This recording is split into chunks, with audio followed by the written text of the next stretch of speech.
Irama dalam puisi. Diksi-diksi yang bersifat estetik indah dalam puisi dapat menghadirkan bunyi-bunyi yang dianasirkan dengan istilah-istilah di dalam musik, seperti irama dan melodi. Bunyi dalam puisi dibentuk berdasarkan dua hal, yaitu rima dan irama. Rima, persajakan adalah persamaan bunyi-bunyi yang dihasilkan oleh huruf atau kata dalam tiap baris. Penekanan-penekanan terhadap bunyi huruf atau kata dari rima inilah yang kemudian membentuk irama. Pengertian rima. Rima yang sering disebut juga dengan sajak memiliki beberapa macam jenis berdasarkan bunyinya, yaitu rima sempurna, rima tak sempurna, rima mutlak, rima terbuka, rima tertutup, aliterasi, asonansi, dan disonansi. Sementara berdasarkan letaknya, rima terbagi atas rima silang, ABAB, rima berpeluk, ABBA, rima berangkai, AAA, dan rima kembar, AABB. Rima sempurna. Rima sempurna adalah rima yang mengalami bentuk persamaan irama pada seluruh suku akhir pada tiap baris, baik bunyi vokal maupun konsonan. Contohnya adalah cinta, re, sah, terlun, ta, ge, li, sah. B. Rima tak sempurna. Rima tak sempurna tercipta ketika persamaan irama hanya terjadi pada beberapa bagian suku akhir tiap baris, misalnya kekasihku, itu, di, mana, semata. C. Rima mutlak. Rima ini terjadi ketika terdapat perulangan kata yang menimbulkan persamaan bunyi pada tiap baris. Perhatikan puisi karya Sapardi berikut. Kubiarkan cahaya bintang memilikimu. Kubiarkan angin yang pucat. Nocturno. D.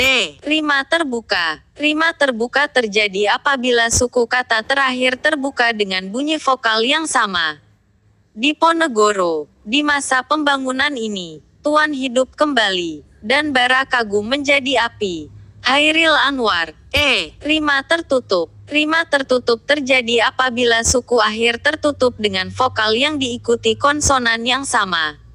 Malam, sebelum siang membentang, kami sudah tenggelam hilang. Hairil Anwar. F. Rima asonansi. Rima ini terjadi ketika terdapat bunyi vokal-vokal yang sama pada setiap suku kata yang muncul, baik pada satu baris maupun pada baris-baris yang berlainan.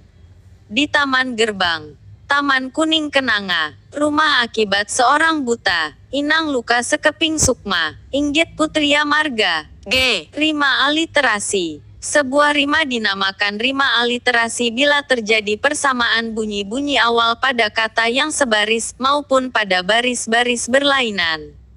Menjelma, mewarna menjadi sungai, meliuk, merambat, menuruni matamu. H.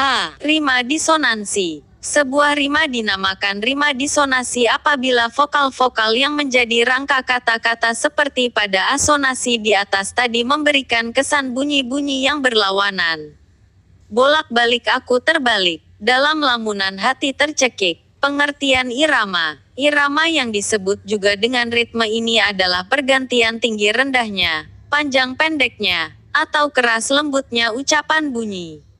Irama dalam puisi dapat ditimbulkan tidak hanya oleh rima, perulangan bunyi, tetapi juga oleh hadirnya repetisi yang muncul dalam tiap baris.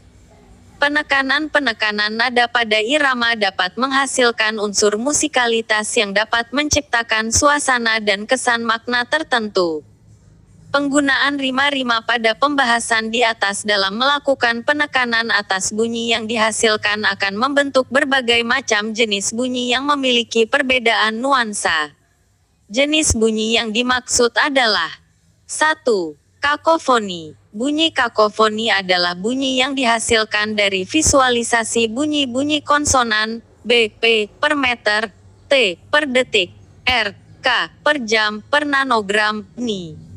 Bunyi kakofoni dapat menciptakan suasana yang tertekan, asing, suram, haru, atau pilu. Ada pengap yang sesak, dalam seruas takdir, yang berkecamuk. 2. Efoni. Bunyi efoni dihasilkan dengan menghadirkan bunyi-bunyi vokal, seperti A, I, U, E, dan O. Bunyi dapat menciptakan suasana yang riang, gembira, semangat, dan vitalitas hidup.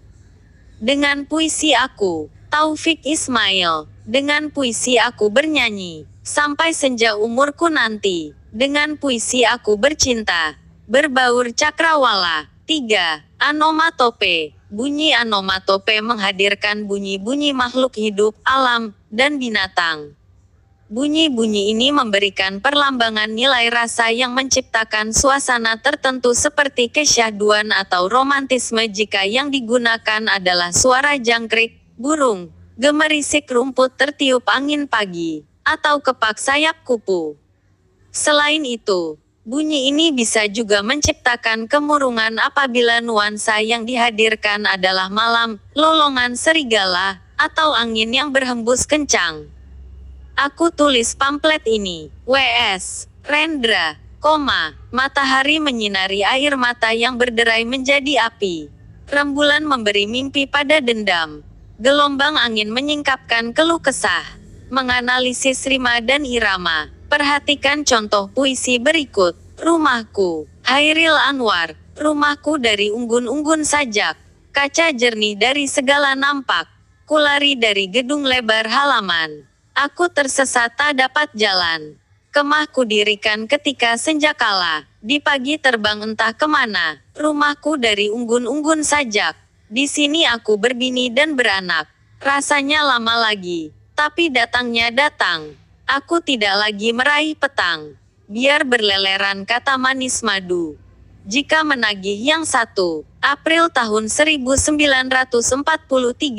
Dalam baris pertama puisi, Rumahku dari unggun-unggun sajak, terdapat rima asonansi, yaitu perulangan bunyi vokal, U, pada kata ru, mahku dan gun, gun. Rima tak sempurna terdapat pada suku kata, jak, pak, dan nak, atau yang juga menandakan rima aliterasi. Rima sempurna terdapat pada bait terakhir dengan suku kata, tang. Berdasarkan analisis rima di atas, kita dapat melihat kecenderungan penyair menggunakan bunyi-bunyi konsonan pada suku kata terakhir. Hal ini menunjukkan adanya bunyi kakofoni yang menyiratkan suasana kesedihan atau kerinduan. Poin penting, bunyi terbentuk atas rima dan irama dengan memberikan penekanan pada kedua unsur di atas. Sekian, referensi dari kuiper.com.